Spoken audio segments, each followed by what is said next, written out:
Olá a todos, sejam bem-vindos, sejam bem-vindas a mais um vídeo no canal Clamando no Deserto.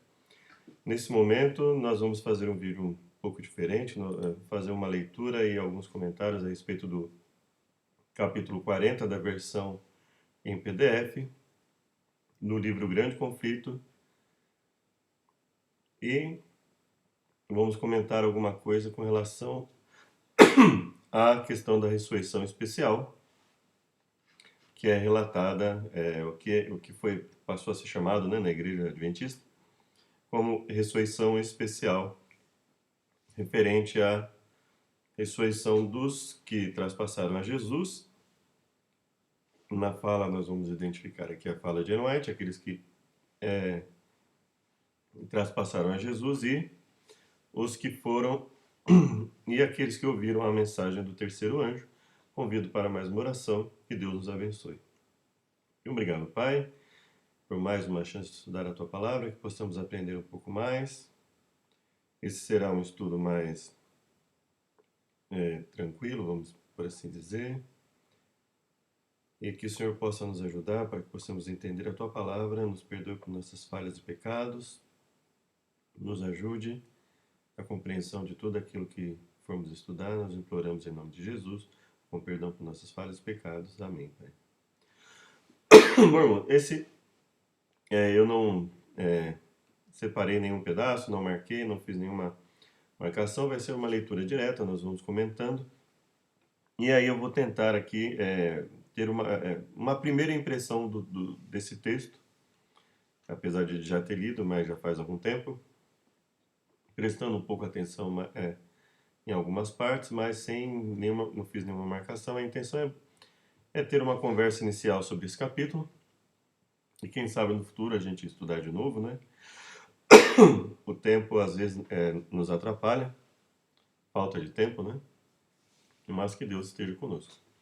Bom, então esqueci da Bíblia, mas eu vou pegar aqui o Novo Testamento interlinear, para caso a gente venha precisar.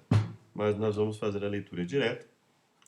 Diz o seguinte: quando a proteção das leis humanas for tirada dos que honram a lei de Deus, haverá nos diferentes países um movimento simultâneo com o fim de destruí-los. Então ela está falando que todos vão estar unidos para destruir o remanescente de Deus. Então esse é o momento que eles estão unidos. Já é um movimento simultâneo, ou seja, ao mesmo tempo. Ela já está enfatizando isso.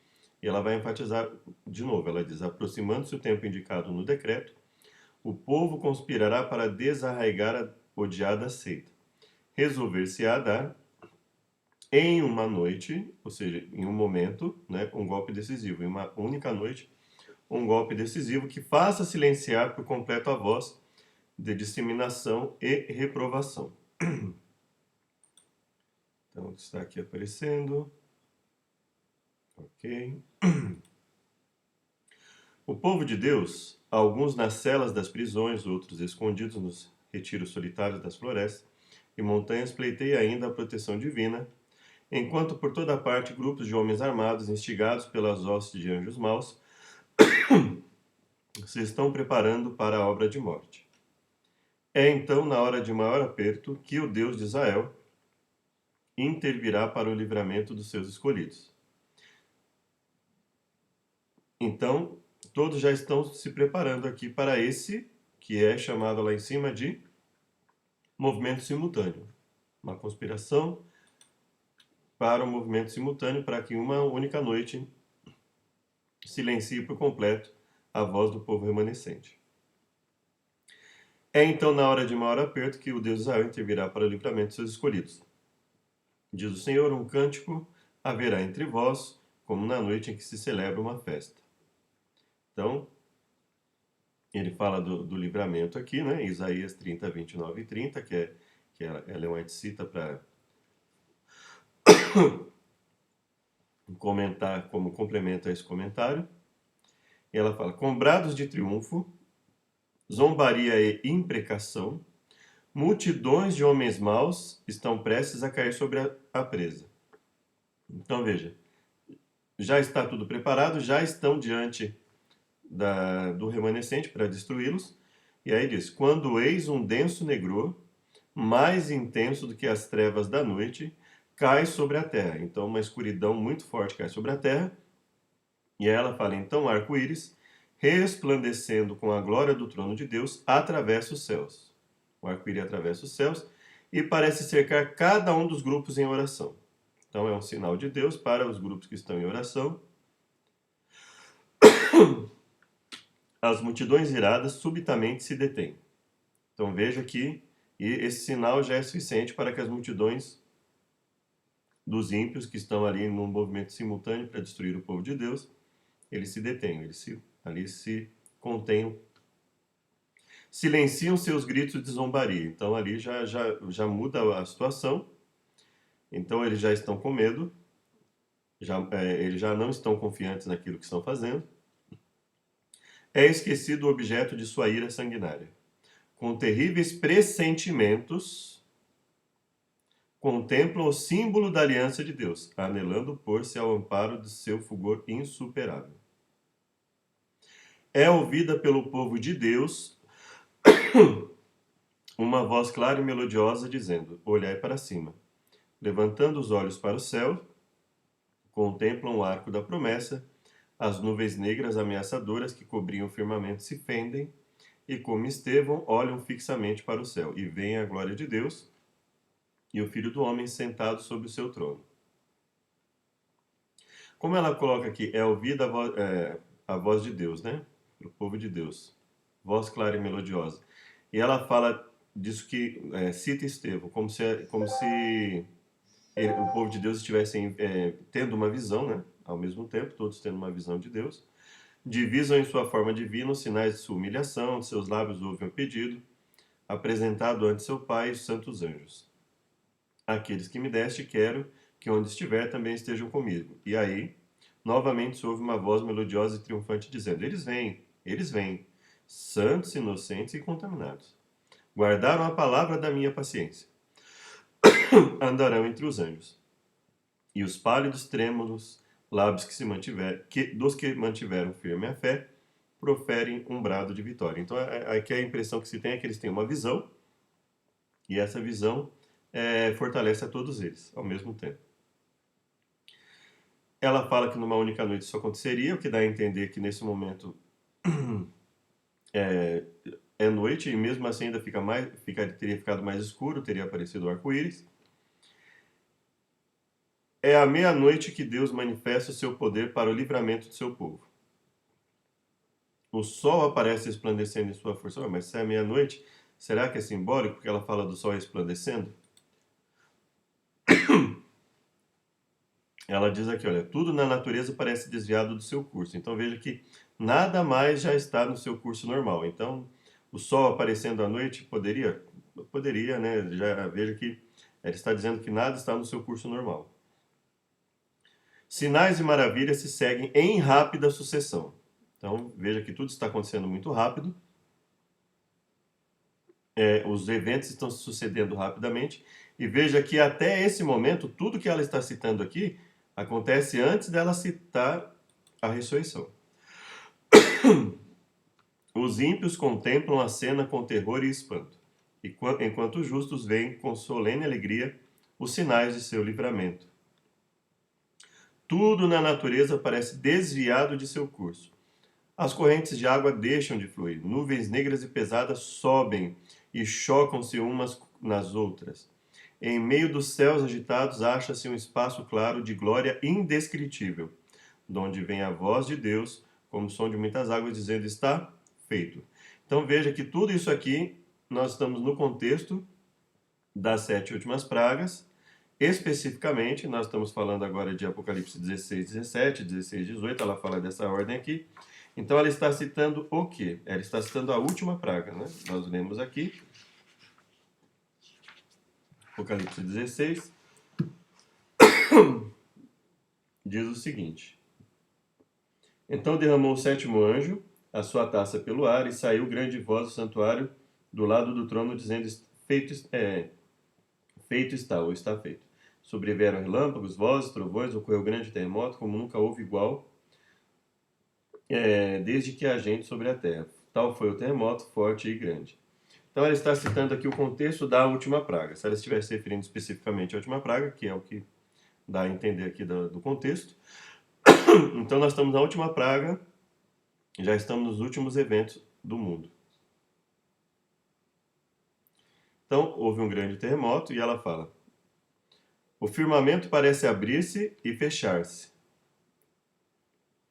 Então os céus, né, parecem abrir-se e fechar-se. A glória do trono de Deus dir-se-ia atravessar a atmosfera. Então a glória de Deus já está manifesta. As montanhas agitam-se como a cana ao vento e anfractuosas rochas são espalhadas por todos os lados. Há um estrondo como de uma tempestade a sobrevir. O mar é açoitado com fúria. Veja que tudo isso está sendo citado antes dela se referir à ressurreição. Todos esses eventos que estão acontecendo aqui ocorrem antes dela se referir a alguma ressurreição. Há um estrondo como de uma tempestade a sobrevir, o mar é açoitado com fúria. Ouve-se o sibilar do furacão, semelhante à voz de demônios na missão de destruir. A terra inteira se levanta, dilatando-se como as ondas do mar. Sua superfície está a quebrar-se. Então a terra está se... Aqui lembra aqui a questão do verso 19 em diante, né? A grande cidade se dividiu em 3 partes, caíram as cidades das nações, lembrou-se Deus da grande Babilônia. Verso 20, todas as ilhas fugiram, os montes não foram achados. 21, também desabou do céu sobre os homens grande saraivada. Então veja que é esse contexto basicamente que é o que está acontecendo, né?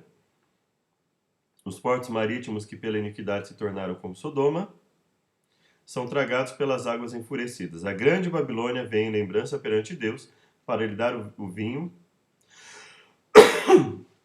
para lhe dar o cálice do vinho da indignação de sua ira, da ira de Deus. Grandes pedras de saraiva, cada um do peso de um talento, estão a fazer sua obra de destruição. Então tudo isso já é contexto da última praga acontecendo até o final. A última praga está acontecendo aqui até o final, não é?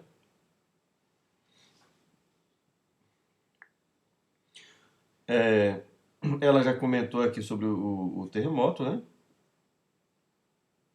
Desabou o céu, pesava um grande talento, e por causa do flagelo da chuva de saraiva, os homens blasfemavam a Deus, porquanto seu flagelo era sobremodo grande.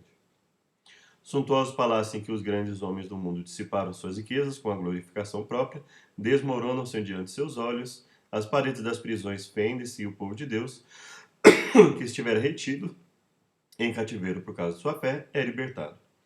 E aí ela cita, então, depois de tudo isso, né, todo o contexto, depois que acaba a última praga, praticamente, aí ela fala: abrem-se as sepulturas, e muitos dos que dormem no pó da terra ressuscitarão, uns para a vida eterna, outros para a vergonha e desprezo eterno. Então ela faz uma associação entre Daniel 12:2,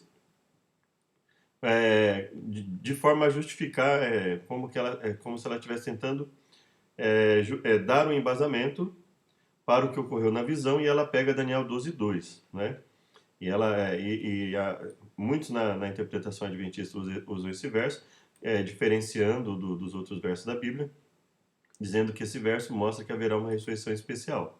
Ele não mostra que haverá uma ressurreição especial, porque logo depois, ele está ali no contexto de Daniel, logo depois dele, Daniel já fala ali que os justos vão reinar, né, pela eternidade. Então ele definitivamente aqui não está falando de uma ressurreição especial, ele está falando já do reino de Deus vindo à Terra, né, que ocorre quando vem a segunda vinda de Jesus, né, a volta de Jesus.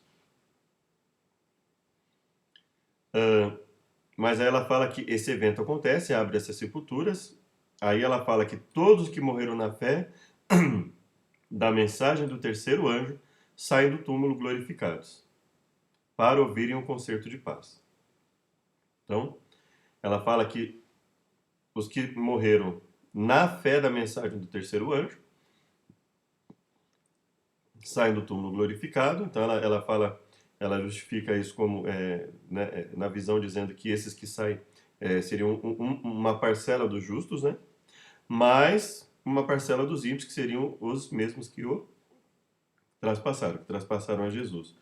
os que zombaram e escarneceram da agonia de Cristo, e os mais acérrimos inimigos de sua verdade e povo ressuscitam para contemplá-lo, em sua glória e ver a honra conferida aos fiéis e obedientes. Nesse contexto já aconteceu praticamente tudo, basicamente tudo que tinha que acontecer na última praga. Aí ela fala dessa ressurreição e a partir disso é que se criou essa questão que se desenvolveu, né, melhor dizendo, essa teoria da ressurreição especial. Por quê? Porque ela cita uma ressurreição, ela cita um evento que ocorre antes da ressurreição dos justos em peso, vamos dizer assim, né? Então, ela coloca isso aqui, mais lá para baixo ela fala da ressurreição dos justos, não é?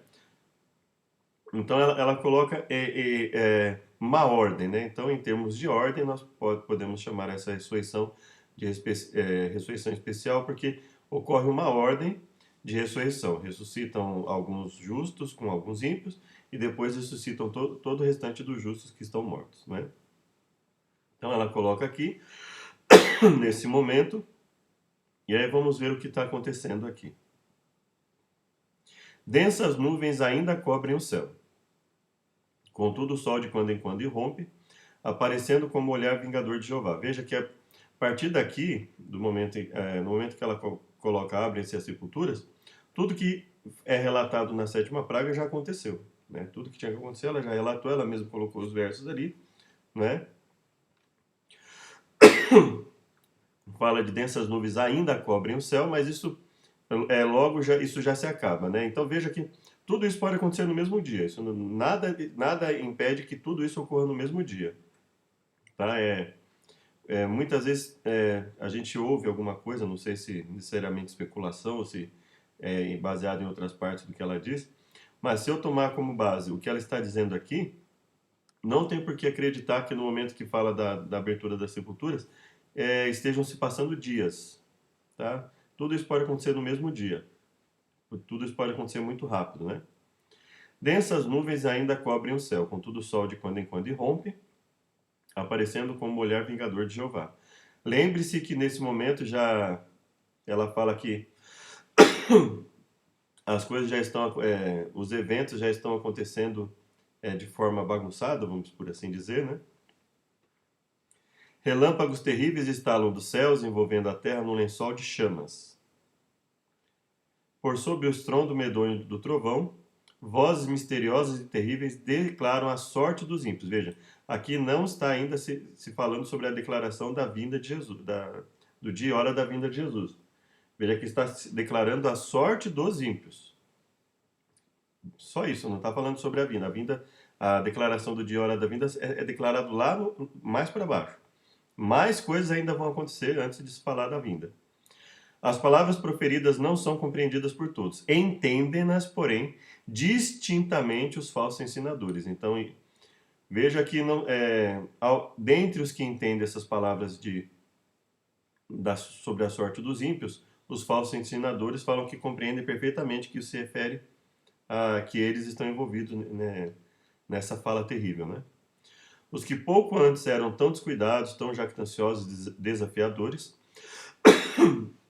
tão exultantes em sua crueldade para com o povo de Deus, o observador dos mandamentos, acham-se agora vencidos pela consternação e a estremecer de medo. Ouve-se o seu pranto acima do som dos elementos. Então veja que aqui as pessoas estão pranteando, né?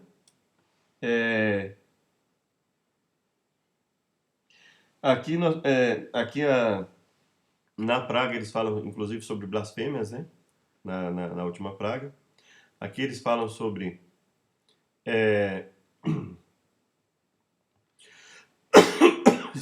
um lamento, né? Demônios reconhecem a divindade de Cristo, tremem diante do seu poder. Então veja que todos aqui estão se lamentando. Né? Então, ele já percebe que Cristo está ali às portas já. Disseram os profetas da antiguidade ao contemplar em santa visão, o dia de Deus. Uivai, porque o dia do Senhor está perto, vem do Todo-Poderoso como assolação. Então veja, nesse momento ela já está falando sobre o dia de Deus. Entra nas rochas e esconde-te no pó, da presença espantosa do Senhor e da glória de sua majestade.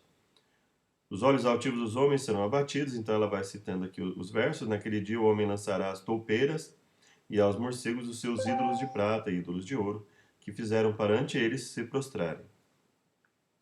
Meter-se-á pelas fendas das rochas, pelas cavernas das penhas, por causa da presença espantosa do Senhor, e por causa da glória de sua majestade. Por uma fenda nas nuvens, fulgura uma estrela cujo brilho aumenta quadruplicadamente em contraste com as trevas. Então, um brilho que vai aumentando, fala de esperança e alegria aos fiéis, então os fiéis já entendem que isso já é Cristo já às portas, mas severidade e ira aos transgressores da lei de Deus. Os que tudo sacrificaram por Cristo estão agora em segurança. Foram como que escondidos no lugar secreto do pavilhão do Senhor. Foram provados e perante o mundo e os desprezadores da verdade evidenciaram sua fidelidade, aquele que por eles morreu. Uma mudança maravilhosa sobreveio aos que mantiveram firme integridade em face mesmo da morte. Então, os justos vivos estão aqui protegidos, né, felizes, subitamente libertos da negra e terrível tirania dos homens transformados em demônios. Seu rosto, pouco antes tão pálido, ansioso e descomposto, resplandece agora de admiração, fé e amor. Sua voz ergue-se em cântico triunfal. Deus é o nosso refúgio e fortaleza, socorro bem presente na angústia. Então eles estão aqui louvando a Deus, né? Se você quiser ler Salmo 46, de 1 a 3, você vai perceber. E também na leitura, se quiser dar uma pausa, você consegue ler o texto, né? Enquanto essas palavras de santa confiança ascendem aos céus, ascendem a Deus, as nuvens recuam e se veem os constelados céus. Então veja, os constelados céus já estão sendo vistos, indescritivelmente gloriosos em contraste com o firmamento negro e carregado de cada lado. Então, as bordas, vamos dizer assim, estão negras e o centro está completamente claro, né? Se veem os constelados céus. A glória da cidade celestial emana de suas portas entreabertas. Então veja, ela já percebe ali, a Ellen White já consegue perceber ali as portas da cidade celestial abertas e fala que a glória já é percebida pelas pessoas, né? Já está emanando ali. Aparece então de encontro ao céu uma mão segurando duas tábuas de pedra dobradas uma sobre a outra. Diz o profeta, né? Os céus anunciam a sua justiça, pois Deus mesmo é o juiz. Aquela santa lei, a justiça de Deus, que por entre trovões e chamas foi do Sinai, proclamada como guia da vida, revela-se agora aos homens como a regra do juízo. A mão abre as tábuas e vence os preceitos do decálogo, como que traçados com pena de fogo. As palavras são tão claras que todos as podem ler. Desperta-se a memória, varrem-se de todas as mentes as trevas de superstição e heresia, e os 10 preceitos divinos, breves, compreensíveis e autorizados, apresentam-se à vista de todos os habitantes da terra. É impossível descrever o horror e desespero dos que pisaram os santos mandamentos de Deus. O Senhor lhes deu a sua lei, eles poderiam haver aferido o seu caráter por ela, né? Então fala aqui das oportunidades que eles perderam. Esforçaram-se por compelir o povo de Deus a profanar o seu sábado. Com terrível clareza veem que se acham sem desculpas, né? Os inimigos da lei de Deus, desde o ministro até o menor dentre eles, têm nova concepção da verdade e do dever. Demasiado tarde veem que o sábado do quarto mandamento é o selo do Deus vivo. Então ela fala aqui no momento tardio em que eles percebem o que está acontecendo, né? Ensinadores religiosos conduziram almas à perdição. Antes do dia final do ajuste final de contas, não se conhecerá quão grande é a responsabilidade dos homens no mistério sagrado e quão terríveis são os resultados de sua infidelidade. Então, se ela diz que antes do dia do ajuste final de contas não se conhecerá a responsabilidade, então isso está acontecendo exatamente no dia do ajuste final de contas, né?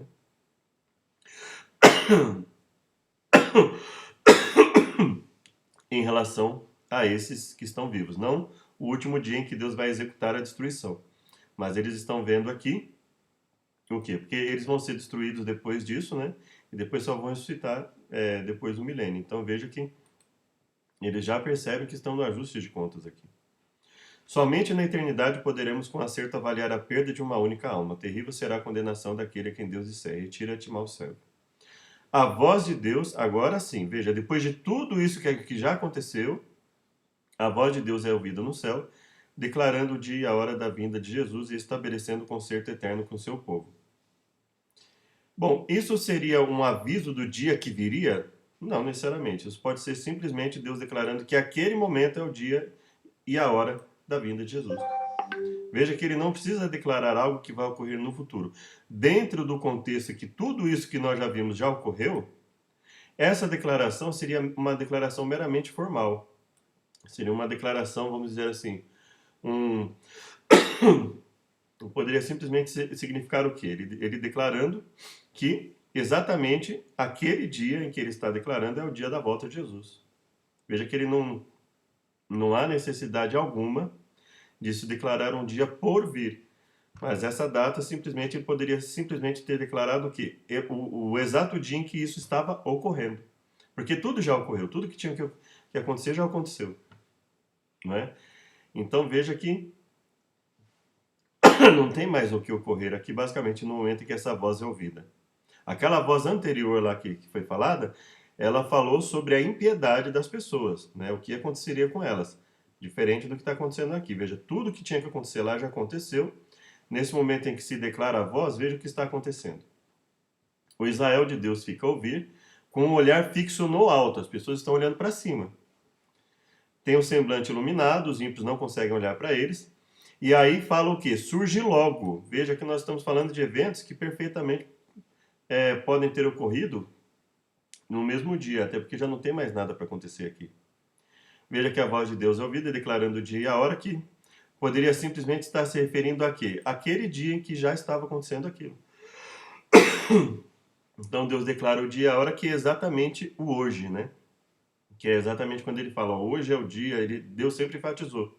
E o hoje, naquele momento, seria o quê? Seria o dia que ele estaria declarando o dia e a hora. Então, assim, não vejo problema em que essa fala aqui não estaria anunciando quando Jesus viria, mas estaria declarando que aquele momento era o dia. Então, quando ele declara aquele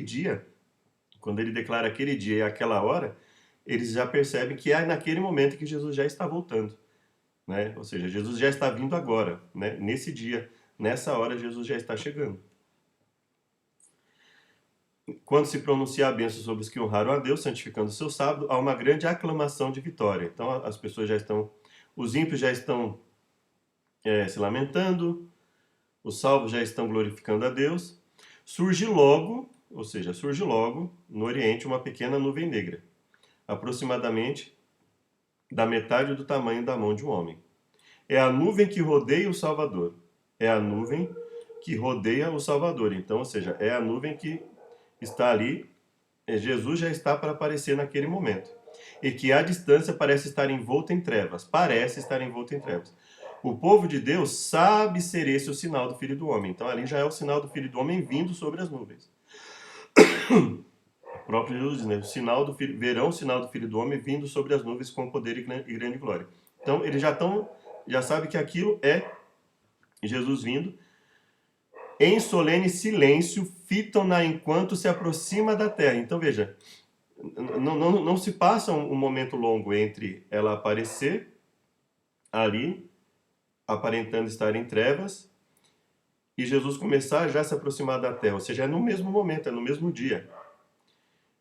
Em solene silêncio, fitam-na enquanto se aproxima da terra, mais e mais brilhante e gloriosa, até se tornar grande nuvem branca. Veja que aparece aquela nuvem em trevas, eles já estão fitando aquela nuvem. Veja que não há um intervalo entre eles fitarem a nuvem e a nuvem começar a se tornar brilhante, gloriosa. Então está acontecendo no mesmo dia. Mostrando na base uma glória semelhante ao fogo consumidor e encimada pelo arco-íris do concerto. Jesus na nuvem avança como poderoso vencedor, agora não como homens de dores. Vem ele vitorioso no céu e na terra para julgar os vivos e os mortos. Aqui você pode ler os textos, Apocalipse 19, 11 e 14, dentre outros, né? Que Abacuque 3, 3 e 4.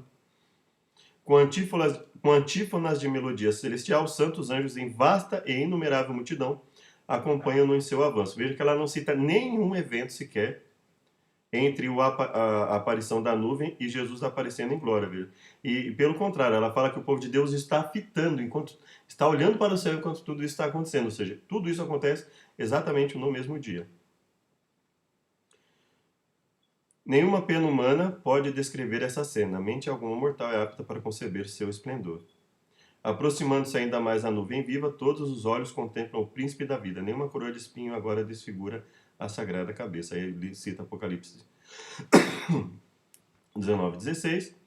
A sua presença tem tornado macilentos todos os rostos. Sobre os que rejeitaram a misericórdia de Deus, cai o terror do desespero eterno. Veja, quem poderá subsistir? Silencia o cântico dos anjos e há um tempo de terrível silêncio. Ouve-se então a voz de Jesus dizendo: a minha graça te basta. Ilumina-se a face dos justos e a alegria enche todos os corações. E os anjos entoam uma melodia forte e de novo cantam ao aproximar-se ainda mais da terra. O rei dos reis desce sobre a nuvem, envolto em fogo chamejante. Os céus enrolam-se como pergaminho, a terra treme diante dele, todas as montanhas e ilhas se movem de seu lugar. Aí nós temos aqui a fala de Salmos, né? Depois nós temos aqui Apocalipse 6, 15 a 17. E eles falam, porque é vindo o grande dia da sua ira, quem poderá subsistir? Cessaram os gracejos escarnecedores, o choque das armas, o tumulto da batalha. Silenciaram, nada se ouve agora senão a voz de orações e o som do choro de lamentação. Dos lábios que tão recentemente zombavam, rompe o clamor. É vindo o grande dia da sua ira, quem poderá subsistir? Só que Jesus já está ali, né? O é vindo aqui, quer dizer, já chegou. Né? Os ímpios suplicam para que sejam sepultados sob as rochas das montanhas, em vez de ver o rosto daquele que desprezaram e rejeitaram. Aquela voz penetra no ouvido dos mortos, e eles a conhecem. Quantas vezes seus ternos e suplicantes acentos os chamaram a arrependimento? Quantas vezes foi ela ouvida nos rogos tocantes de um amigo?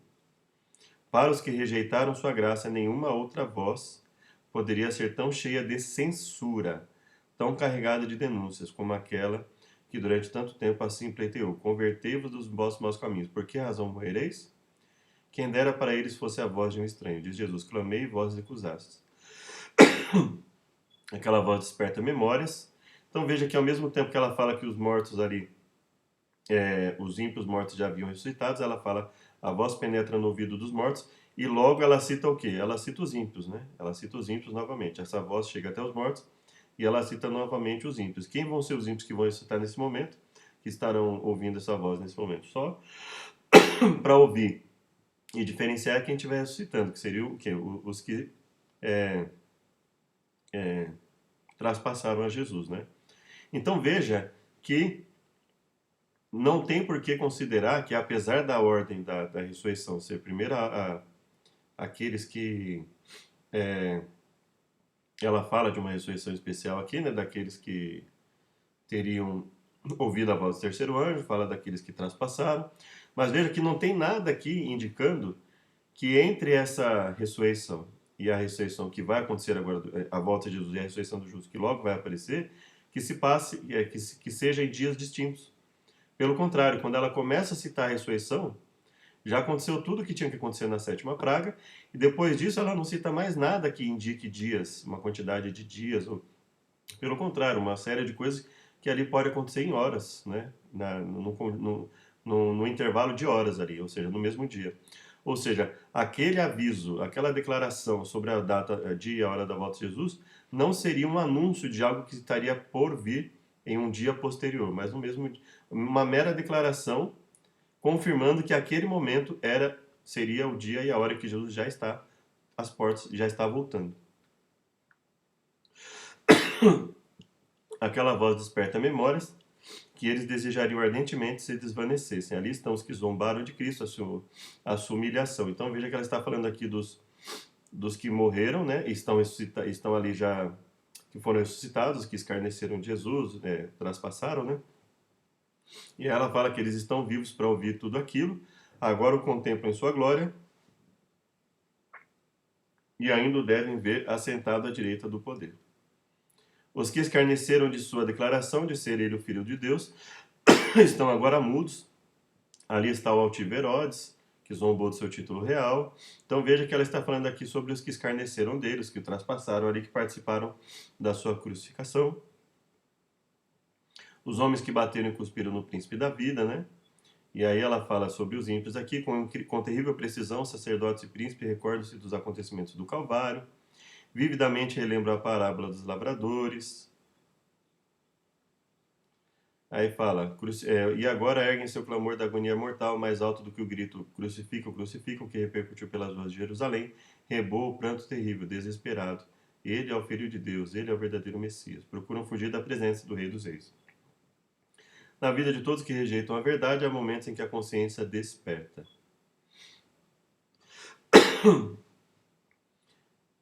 Os que desejariam destruir a Cristo e seu povo fiel testemunham agora a glória que sobre eles repousa. No meio do seu furor, do seu terror, ouvem a voz dos santos em alegres acordes. Ao mesmo tempo que eles estão ali lamentando, os santos estão exclamando em alegria. Eis que este é o nosso Deus, a quem aguardávamos, e ele nos salvará.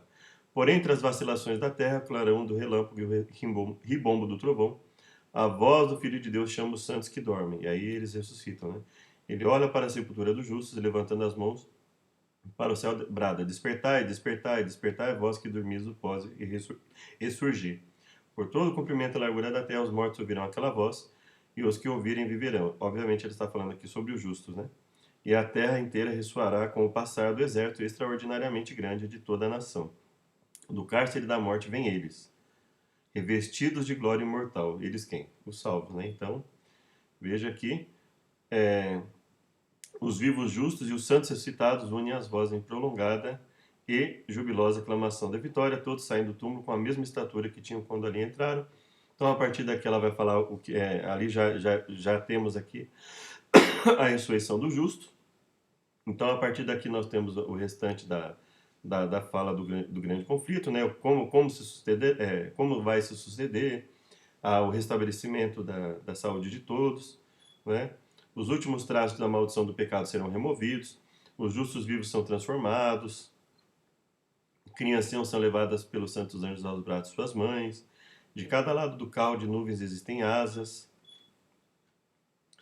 Antes de entrar na cidade de Deus, o Salvador concede a seus seguidores os emblemas da vitória. Em cada mão são colocadas a palma do vencedor e a harpa resplandecente. Então veja que tudo aqui, né? Diante da multidão de resgatados está a Santa Cidade. Então aqui nós já temos todo o contexto. Então veja que nessa fala do grande conflito, não há por que considerar que os eventos a partir da ressurreição dos que ouviram a mensagem do terceiro anjo e dos que traspassaram a Jesus, os mais acérrimos, como ela diz ali, perseguidores e etc., que isso não tenha que isso precise de dias para acontecer. Veja que nada daquilo precisa de dias, né? As 7 pragas já aconteceram, a última praga já se efetivou. E se você ler, você vai ver ali no texto, como nós acabamos de ler, que tudo aquilo que ela fala, a partir do momento que ela se refere à ressurreição deles, pode acontecer exatamente no mesmo dia. Inclusive, essa declaração do dia e hora da volta de Jesus, perceba que é uma declaração de exaltação daquele momento, e não de um anúncio, anunciando que no futuro ele virá. Não, tudo que tinha que acontecer já aconteceu. Veja que todas as características ali, ela fala de que os santos vão reconhecer como sinal, a nuvem que aparece ali, os santos reconhecem como sinal, eles estão fitando a nuvem quando ela fica clara e Jesus aparece, ou seja, não tem nenhuma indicação ali de que isso vai levar dias, não. Tudo está acontecendo ali exatamente no mesmo dia, né? Fica muito evidente no momento que ela fala sobre a nuvem ali, que está ficando cada vez mais clara, que tudo aquilo está acontecendo no mesmo dia. Enquanto as pessoas estão fitando, a nuvem aparece escura, enquanto as pessoas estão fitando a nuvem, ela se torna clara. Então veja que não se fala de dias ali, né? Não está falando do povo ficando dias ali fitando a nuvem, não. Eles estão fitando a nuvem e ela já se torna clara. Veja que ela está falando tudo ocorrendo muito rápido, de uma forma muito rápida. Então não há porquê, ainda que ela mesma não tenha compreendido exatamente todos os pormenores da visão, uma leitura, ainda que ela não tenha, não quer dizer que ela não compreendeu, mas ainda que ela não tenha, a forma como ela está citando aqui deixa claro para nós que isso não precisa acontecer num decurso de dias, né? Tudo isso pode acontecer exatamente no mesmo dia, a partir do momento que a última praga já aconteceu, os últimos eventos já aconteceram, o terremoto, etc. Ocorre a ressurreição, né? Deus fala sobre o que vai acontecer com os ímpios, né?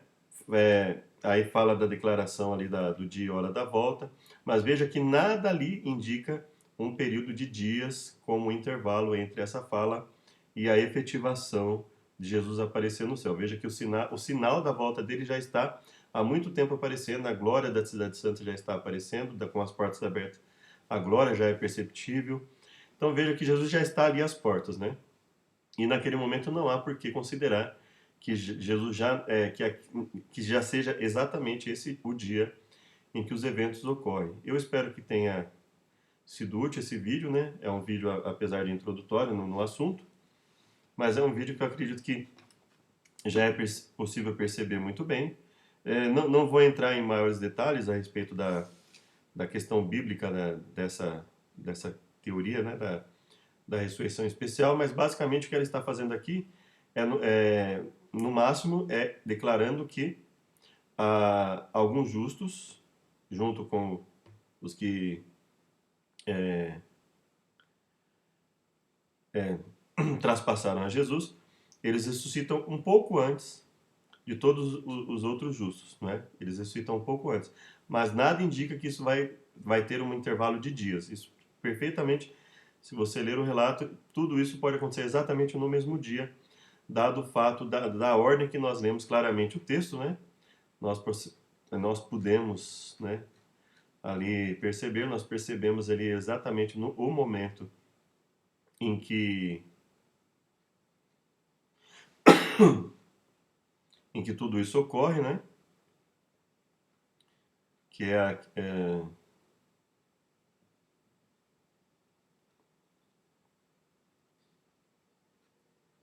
veja que a partir dessa página aqui, né? É claro que é uma análise inicial que nós estamos fazendo, né? Mas veja que não há por que considerar que isso ocorra, né? Veja que todo momento ele está falando aqui do dia do Senhor, né? Já está falando sobre o dia, densas nuvens ainda cobrem o céu, contudo o sol de quando em quando irrompe. Veja que ela não está falando de nada que ocorra que precise de uma quantidade de dias para ocorrer. Nada disso precisa. Ó, a partir daqui, ó, 5:56, abrem-se as sepulturas. Veja que quando ela fala de abrir as sepulturas, quando todos os eventos, basicamente, olha aqui, 16, 19, 21 da Apocalipse, quando todos os eventos da última praga acontecem, né, ela fala da destruição de Babilônia, etc. E aí que ela fala de abrir-se as sepulturas. Então veja que, ainda que nós consideremos em virtude do que Ellen White fala, não em virtude do que a Bíblia fala, biblicamente só é possível verificar duas ressurreições, né? O que ela faz aqui é simplesmente desmembrar a ressurreição final, em dois momentos. O momento em que ressuscitam os que ouviram a mensagem do terceiro anjo e os que os traspassaram, mas um momento ligeiramente diferente do momento em que ressuscitam o restante dos justos. Veja que a partir daqui, veja que não acontece nenhum evento que precise ocorrer em dias distintos. Ou seja, tudo que está acontecendo aqui a partir daqui, a partir dessa página, 556, e eles colocam aqui entre colchetes 638, que vai depender do livro que você está lendo. Mas veja que nada do que acontece aqui precisa de dias para acontecer. Tudo que está acontecendo aqui pode acontecer exatamente no mesmo dia. Tudo está aqui, toda a lamentação dos ímpios, né? E a própria declaração do dia e hora da volta de Jesus, né, dado o contexto em que ela ocorre, perfeitamente possível interpretar que ela ocorre exatamente no dia em que Jesus vai vir, e não em um momento anterior, para que as pessoas fiquem sabendo o dia que ele vai vir. Porque os santos já têm confiança, né, aqui já houve uma ressurreição, os santos já estão confiantes, né, com relação à volta, com relação ao fato de que Jesus está ali às portas, não tem mais nada para acontecer, Não há nenhuma necessidade de se indicar algo no futuro, como, olha, a volta de Jesus vai acontecer agora, amanhã, depois de amanhã, daqui a um mês, não. Veja que não há nada indicando eventos a ocorrer, né? Pelo menos quem quiser aí mostrar alguma parte do texto, mas não há nada que coloque aqui, aparece então de encontro ao céu uma mão segurando duas tábuas, nada disso precisa acontecer no intervalo de dias, mas tudo isso aqui pode, e dado o contexto que ocorre, muito provável que ocorra, né, que esse relato se refira a algo que ocorre no mesmo dia, porque dado o contexto em que ela colocou, não tem por que considerar que isso vai ocorrer em um intervalo de dias, né? Tudo isso pode acontecer exatamente no mesmo dia, considerando o que está escrito aqui, né? A forma como está escrito não abre margem para se interpretar que precise haver um intervalo de dias, mas exatamente no mesmo dia, ou seja, a ressurreição dos justos e a ressurreição dos ímpios que traspassaram Jesus ocorrendo no mesmo dia, mas num breve intervalo, num ligeiro hiato, num ligeiro intervalo de tempo ali, né? Veja que não, se você olhar aqui, não tem nenhum evento que você precise de dias, né? A voz de Deus é declarada, não só declarando o dia e a hora, mas estabelecendo o concerto. Aí, suas palavras ecoam, a terra inteira ouve isso aqui, veja que a terra inteira ouve isso aqui, ecoam pela terra inteira. O Israel fica a ouvir com o olhar fixo no alto. Então eles estão, olha, eles estão com o olhar fixo no alto, né? Surge logo no Oriente uma pequena nuvem negra, eles continuam com o olhar fito, olha assim, o povo de Deus sabe ser esse o sinal do Filho do Homem, né? É, em solene silêncio fitam-na enquanto se aproxima da terra. Veja que eles estão fitando aqui em cima, veja, tudo no relato dá a entender que Deus está revelando para ela o quê? Que tudo isso ocorre exatamente no mesmo dia. Ele anunciando, não, ele declarando, que ele não precisa anunciar mais, assim, não precisa anunciar algo que vai ocorrer em um futuro distante, ou mesmo que fosse próximo, ele está declarando exatamente algo que vai acontecer naquele momento. Né? Ele está simplesmente confirmando, olha, hoje é o dia da volta do Senhor, né? Hoje, tal dia, tal hora, esse é o momento exato que vocês vão ver ele ali. Que é qual dia? Exatamente aquele dia em que eles já estão. Então, basicamente, seria essa a verificação, né? Aí, a partir daqui, nós vemos os eventos relacionados ao preparo para a ressurreição dos justos, né? Os ímpios se lamentando, os justos vivos já estão louvando a Deus.